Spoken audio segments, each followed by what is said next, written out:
You ask Tiger to solve. This deals with linear equations with one unknown. The final result is a equals 5. Let's solve it step by step.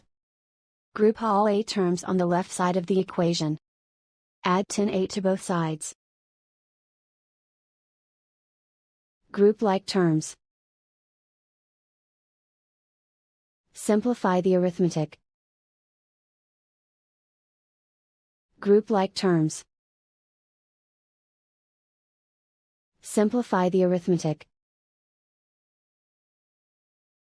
Group all constants on the right side of the equation. Add 10 to both sides. Simplify the arithmetic.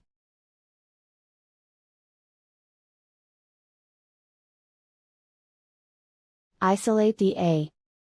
Divide both sides by 4. Simplify the fraction. Find the greatest common factor of the numerator and denominator. Factor out and cancel the greatest common factor.